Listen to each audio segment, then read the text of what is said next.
Yung sumunod natin at pinakahuli at pinaka-importante to. Actually, kaya ako siya hinuli. So, always pray mga ka-fix-it before driving. Ask for guidance and protection. So, napaka-importante niyan mga ka-fix-it. Sinabi ko na rin to sa ibang mga vlog ko, no? Pagdating sa pagmamaneho, mag-ask tayo ng guidance and the protection from God. Pero gawin natin yung part natin as a driver na mag-ingat sa pagmamaneho, no? Be a defensive driver. Ayan. Be cautious. At magmaneho tayo ng tama. Kasi kung dasal nga tayo ng dasal pero kamote naman tayo sa kalsada, so what's the sense, no?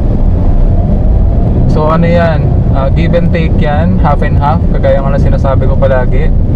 Nasa Diyos ang awa, nasa tao ang gawa. So tandaan mo yan, ka-fix-it. Okay?